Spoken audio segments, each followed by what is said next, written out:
À la une ce soir, coup d'envoi de la Coupe du Monde 2018 diffusée en direct sur notre antenne ce matin. Les supporters ont été nombreux à se rassembler pour y assister. Centres commerciaux, bars et IMS les ont accueillis en toute convivialité. La Mercury Beach sera bien organisée aux Anses d'Arlay. Après 3 ans à Sainte-Lucie, la manifestation est de retour chez nous et se tiendra sur 2 jours. Le coup d'envoi est prévu le vendredi 27 juillet. Journée mondiale du don du sang, le FS a organisé pour l'occasion une grosse opération de collecte toute la journée à Fort-de-France. 86 donneurs ont joué le jeu aujourd'hui. Enfin, dernière ligne droite avant les premières épreuves du baccalauréat 2018. Les élèves de terminale se préparent activement pour le jour J. La philo lancera comme chaque année la session des examens. Bonsoir à tous, heureuse de vous retrouver dans cette tranche info que vous pouvez suivre en direct sur Facebook. C'est parti, la Coupe du Monde 2018 a commencé. Le coup d'envoi a été diffusé en direct ce matin sur notre antenne. Certains se sont rassemblés dans des bars, centres commerciaux ou encore à l'IMS où une fan zone a été mise en place notamment pour assister à la cérémonie d'ouverture. Guy Raphaël René a fait la tournée, regardez.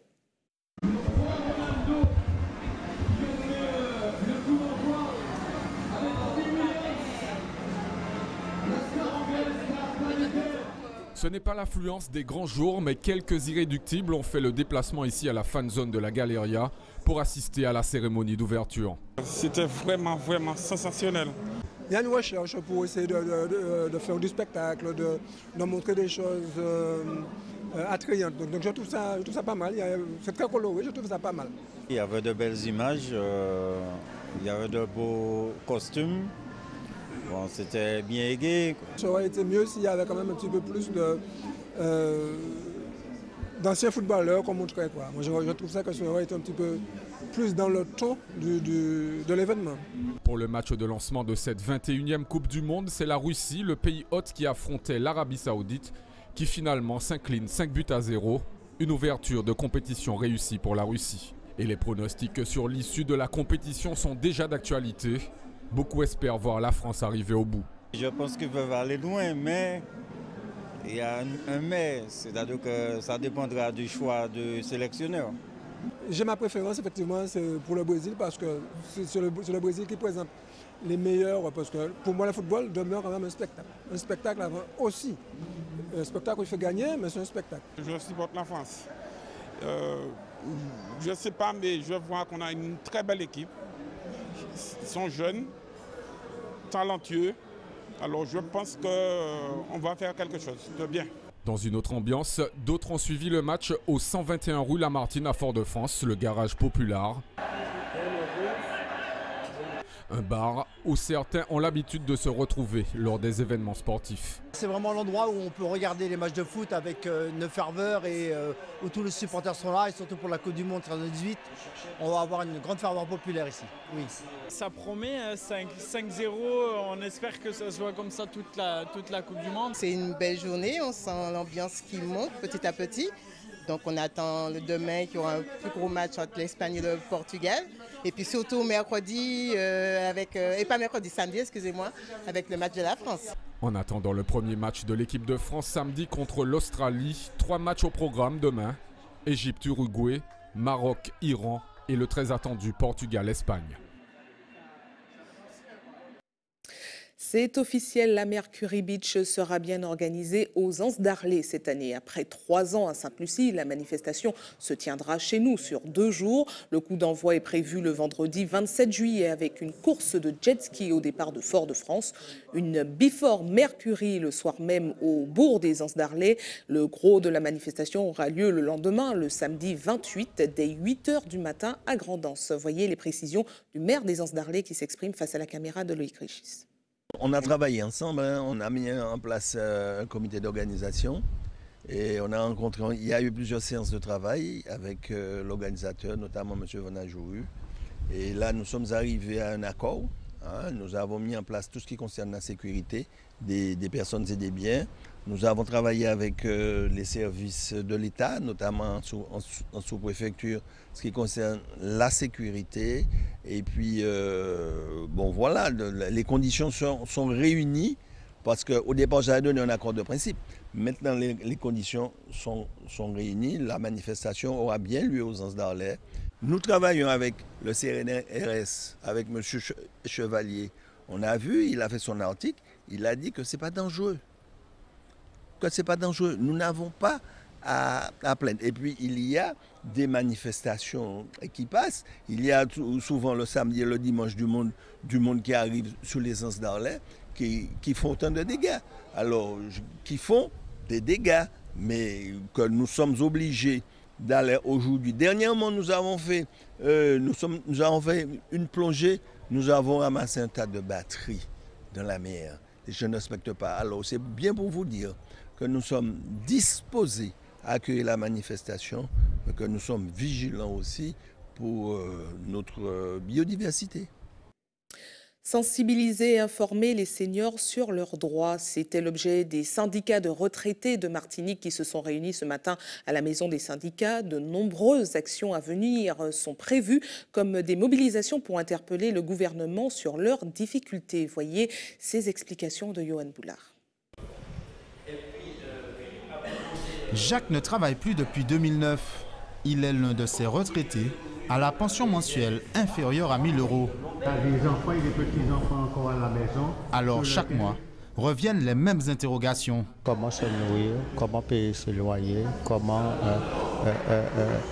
subvenir aux besoins des enfants et petits-enfants chômeurs qu'on a à la maison. Flore est elle aussi venue participer au séminaire. Sa rente mensuelle supérieure à 1 200 € est depuis le 1er janvier amputée de 50 €. Certaines dépenses pourtant cruciales devront attendre. J'ai encore 2 opérations qui sont en suspens. Pour ce qui est des frais dentaires, on prend des conditions de paiement avec le dentiste. Pareil pour les lunettes. 7,5 millions de retraités sont concernés par cette hausse de la contribution sociale généralisée. Une augmentation destinée à compenser la baisse de cotisation sociale des actifs. Une injustice, selon cette intersyndicale. C'est une perte sèche sans compensation, alors que dans le même temps, on a exonéré d'un impôt sur la fortune les plus aisés. Vous savez que le plafond pour le moment est de 44 000 €. Avec 50% des retraités vivant sous le seuil de pauvreté, la Martinique devait réagir. Nous avons lancé une pétition qui demande qu'une loi de finances rectificative soit votée afin d'abroger la hausse de la CSG. Ainsi que la suppression du gel des pensions. Pour les acteurs ici présents, il s'agissait aujourd'hui de sensibiliser la population.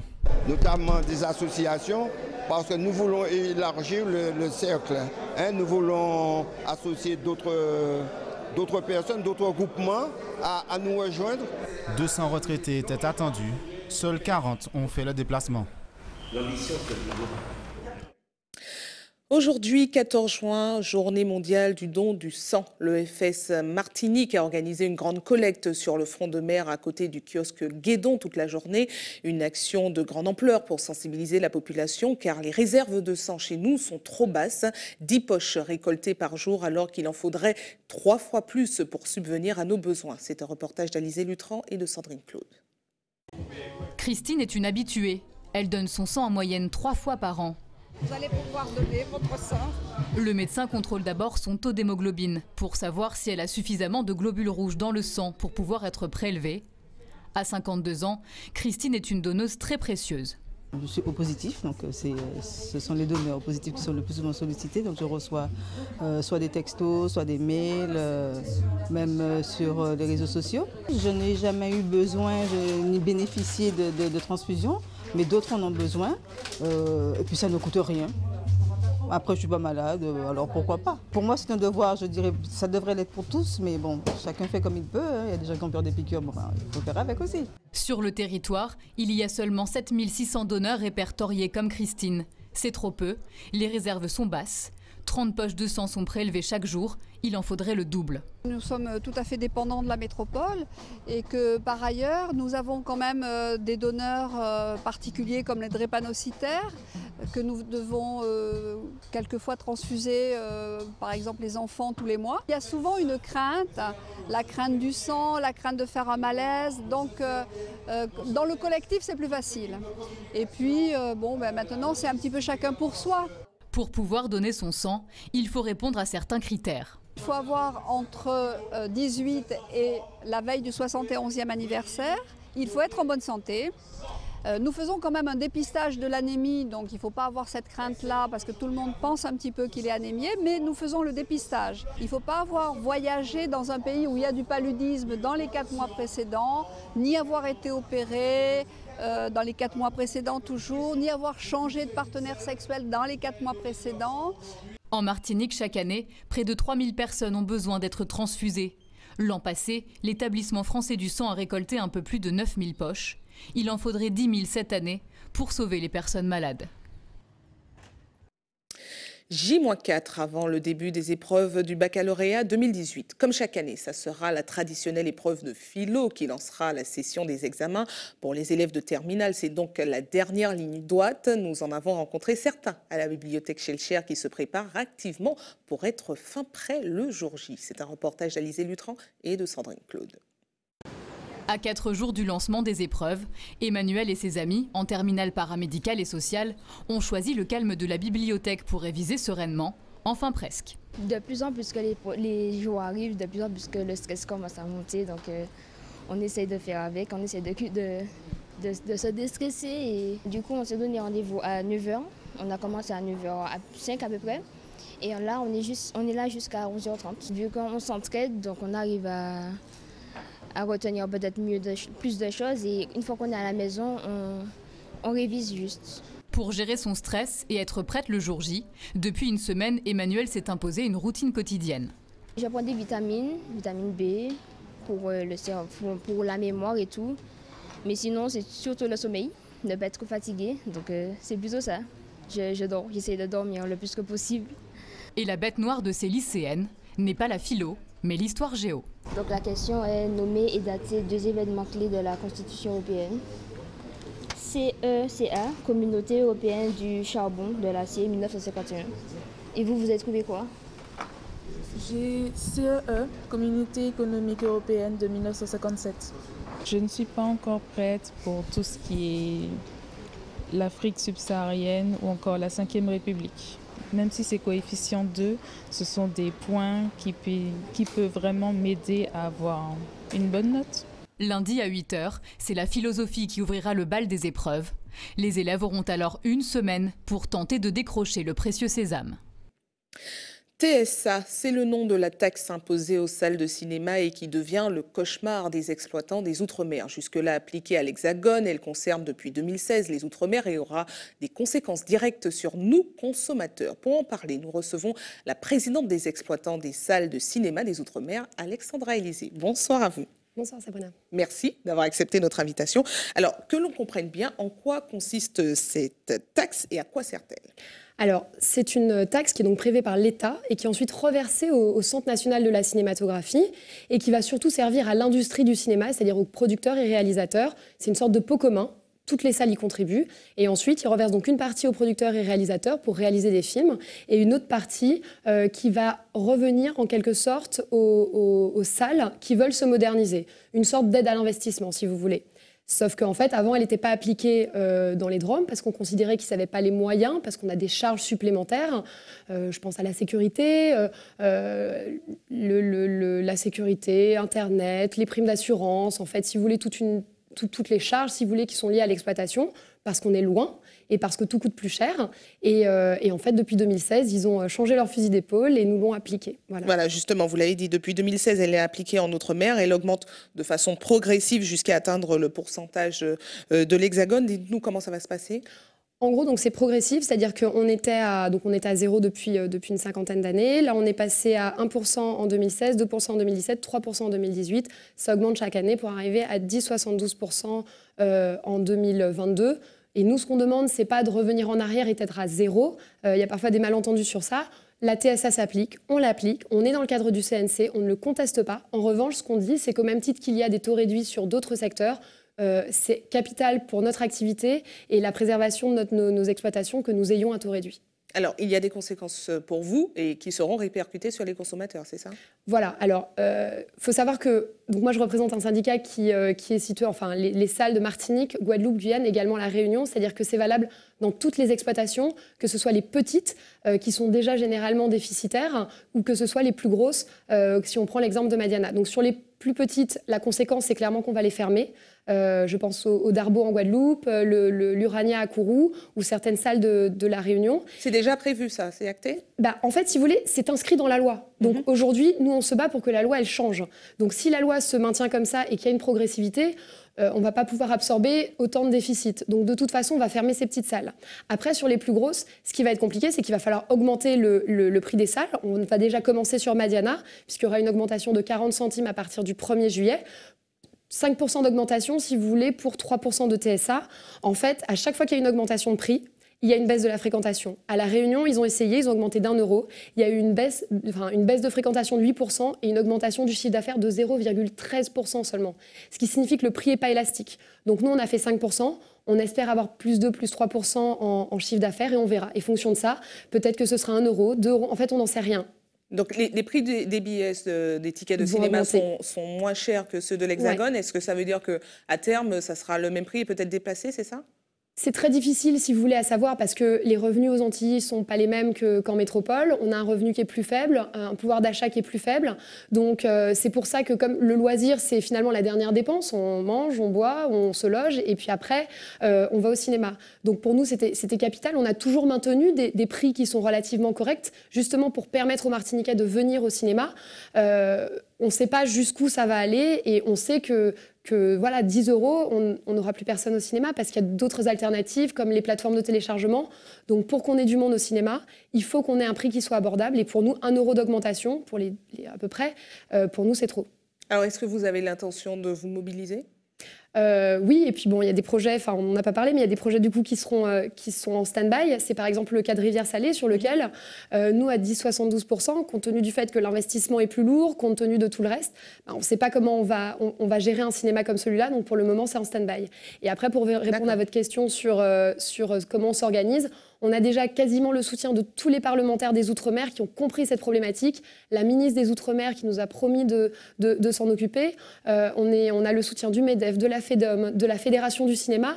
Donc il y a une vraie mobilisation autour de nous, mais le problème c'est qu'il faut changer la loi. Donc, parce que la loi, elle est déjà votée, c'est ça? Elle est votée, elle est inscrite, la progressivité est inscrite. Et donc voilà, donc, si on ne change pas la loi, ça ne va pas changer. Et donc c'est une vraie problématique pour nous, quoi.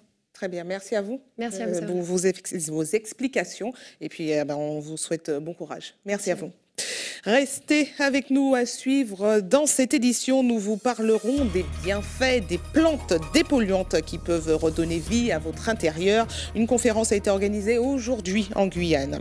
En Martinique, ce sont nos magnifiques paysages qui sont mis à l'honneur. Une exposition de photos de nos plus beaux sites est à découvrir aux marins. Enfin, la paroisse des Terre-Saint-Ville fête ses 90 ans cette année. Quelques événements y sont organisés cette semaine.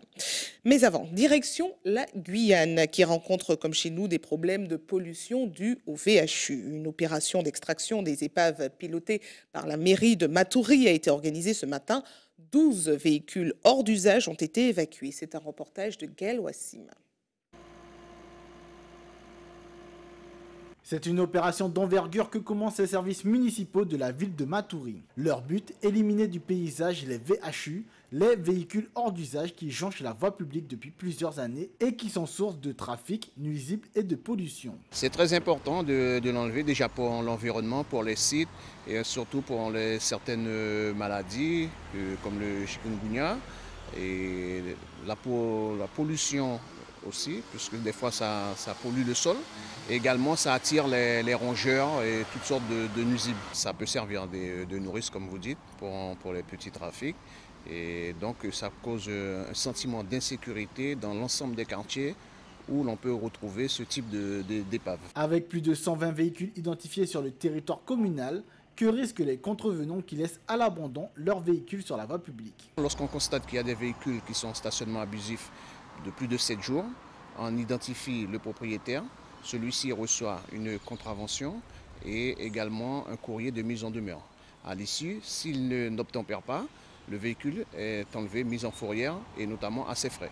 Pour la mairie, aucun quartier ne sera épargné par cette purge de la pollution visuelle. On sommes à Concorde. Bon, les 4 priorités politiquement, on dira cotonnière. Quand je dis cotonnière, l'ensemble de Balata et Cognola-Mirande. Mais là, ce n'est pas ce quartier-là, c'est l'ensemble. On fera sur l'ensemble des quartiers, pas forcément. Là, on est à Concorde, comme hier, on était au Larivo, à Zénith. et il y avait aussi d'autres quartiers. Parce que bon, il faut que les gens aussi ils arrêtent de déposer les voitures n'importe où. Ben, on essaie de éradiquer ce genre de phénomène pour que le quartier puisse avoir un autre visage. Le coût de cette première phase d'opération s'élèverait à 25 000 € pour la municipalité et se déroulera jusqu'à la fin de l'année. Flamant rose ou langue de feu, des noms originaux pour des plantes qui ont des vertus dépolluantes. Elles feraient des merveilles à l'intérieur des maisons. Une conférence a été organisée ce matin en Guyane pour les présenter et Pierre Tréfou était sur place. Regardez. Il y a l'aglaonema qui absorbe le formaldéhyde, ces émanations de colle de moquette, ou l'anthurium, dit la langue de feu, qui selon la NASA est en 2e position pour la dépollution à l'ammoniac. Car oui, ces plantes sont des plantes dépolluantes. C'est ce qu'a présenté Jean-Marie Prévoto ce matin aux habitants de Cayenne. Donc on remarque qu'il y a principalement des philodendrons, la famille des aracées, des spathiphyllum également, qui ont des propriétés antidépolluantes. Et puis, quand on regarde d'autres plantes qui, elles, ne sont pas guyanaises, comme par exemple le Ficus benjamina ou l'orchidée qu'on a vue, on se dit, mais attendez, cette famille de plantes est présente en Guyane. Donc pourquoi ne serait-elle pas également dépolluante? Et moi, le discours que je tiens, c'est de dire que là, il y a un travail à faire au niveau scientifique pour dire qu'ici en Guyane, telle plante a effectivement une propriété dépolluante. Et partant de ce constat-là, eh bien, si c'est le cas, c'est de les mettre en culture pour pouvoir les proposer à la vente auprès de la population locale guyanaise en disant voilà, une plante locale guyanaise qui a une propriété anti-pollution. Les Guyanais présents n'avaient pas tous les mêmes raisons de s'intéresser à ces plantes. J'avais déjà des informations sur le fait qu'on pouvait avoir des plantes qu'on pouvait disposer à côté des écrans des téléviseurs, que ça aidait par rapport au mauvais rayonnement qui pouvait nuire à nos yeux, que ça pouvait aider à nous protéger. Aussi au niveau des ordinateurs, aussi pareillement mettre des plantes à côté de l'ordinateur qui aident à dépolluer pendant qu'on travaille, surtout pour ceux qui passent des heures et des heures devant un écran à travailler, que ce soit pour regarder la télé ou bien devant l'ordinateur à surfer. Aujourd'hui, ces plantes ne sont pas encore assez mises en avant. Même si elles mangent la pollution, ce n'est pas encore la panacée. Il reste toujours préférable de bien aérer son logement pour ne pas accumuler les agents polluants chez soi.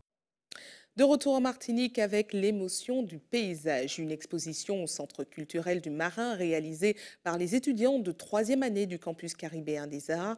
Des photographies de 3 sites bien connus de l'île, la savane des pétrifications, la presqu'île de la Caravelle à Trinité et la rivière Salée à Rivière-Salée.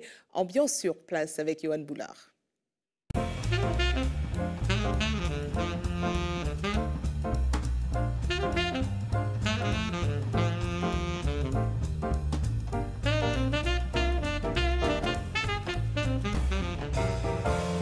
Dans mes photos, il y avait cette volonté de ne pas toucher directement la nature, donc de la modifier, de l'altérer, mais de manière numérique, de manière virtuelle. Donc il y avait ce mélange entre des motifs géométriques sur lesquels je travaille depuis quelques années, avec la nature. Donc la nature qui se trouvait près de chez moi.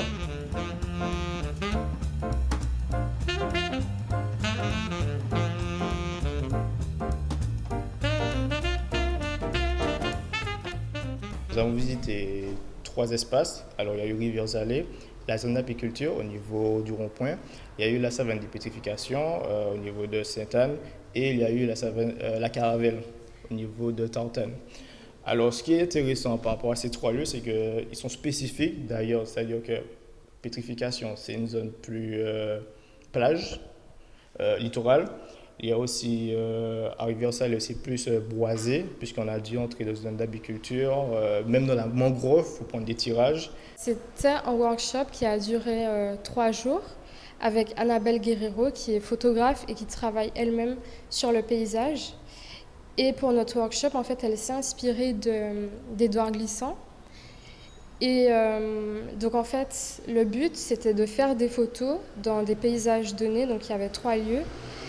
Et de mettre notre empreinte, notre trace sur le lieu et le photographier avec notre cœur, notre façon de voir les choses en fait.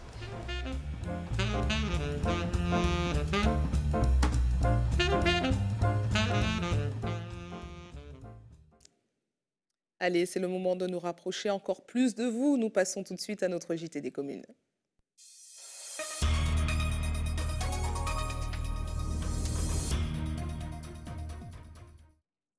Un JT des communes qui vous emmène au Terre-Saint-Ville avec une paroisse qui fête ses 90 ans cette année. Des cérémonies dédiées à Saint-Antoine de Padoue sont prévues jusqu'à ce dimanche. Hubert Bornil et Valérie Vincent se sont rendus sur place et vous présentent le programme. Regardez.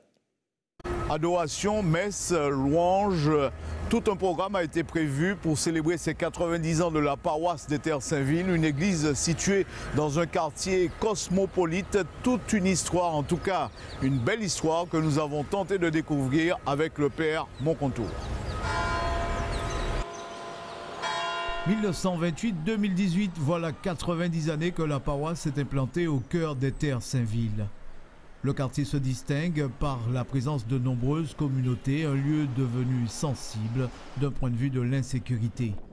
L'Église a quant à elle traversé le temps en maintenant son statut de guide pour les catholiques, ceci en dépit de quelques incivilités qui heurtent profondément la sensibilité de ses membres qui gardent cependant la foi. Ça fait un moment que l'église de Terre-Saint-Ville est là. Mes enfants ont fait catéchisme ici. J'ai fait ma confirmation, mon début de catéchuménat ici, et puis voilà. C'est donc la fête de la paroisse qui entend marquer comme il se doit cet événement placé sous la haute protection de Saint-Antoine de Padoue. Elle a reçu beaucoup de prêtres, des prêtres qui sont devenus évêques. Il y a eu beaucoup de cheminement. Elle a une histoire merveilleuse qui a commencé avec Aimé Césaire qui faisait rentrer les gens, qui accueillait les gens sur Fort-de-France. L'actuel curé de la paroisse, le père Jean-Michel Moncontour, personnage charismatique fortement apprécié au sein de l'Église catholique. Nous avons des Haïtiens et puis d'autres populations. Alors je parle de la population haïtienne parce que parfois elle fait comme bien la communauté.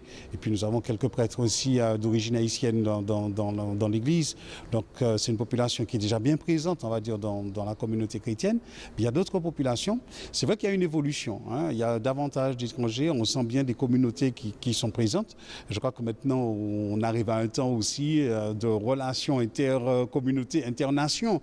Avec les traditionnels rendez-vous du culte, côté programme, l'on retiendra particulièrement le concert surprise de demain soir. Nous avons un concert ici à l'église à 18h30 avec les chorales paroissiales et puis des invités. Donc un grand concert, on commence à 18h30 et on sera là au moins jusqu'à 21h. 90 ans, ça se fête. En tout cas, gageons que cette célébration connaîtra la réussite qu'elle attend. Information pratique avant de refermer cette édition à l'attention de ceux qui souhaitent faire un don de sang demain. Notez qu'un camion de l'EFS sera stationné de 13h à 18h sur le parking de la Grande Récré, Bureau Vallée à Cocotte-du-Cos. Et puis comme chaque jour ouvré, une équipe sera également à votre disposition de 9h à 16h à la Maison du Don, derrière le CHU Pierre Zobda-Kittmann au quartier Lamena à Fort-de-France. Et c'est la fin de votre journal local et régional. Mais ne bougez pas, la tranche info continue. On se retrouve dans une poignée de secondes avec Régine Germani, toujours en Tchèque. A tout de suite.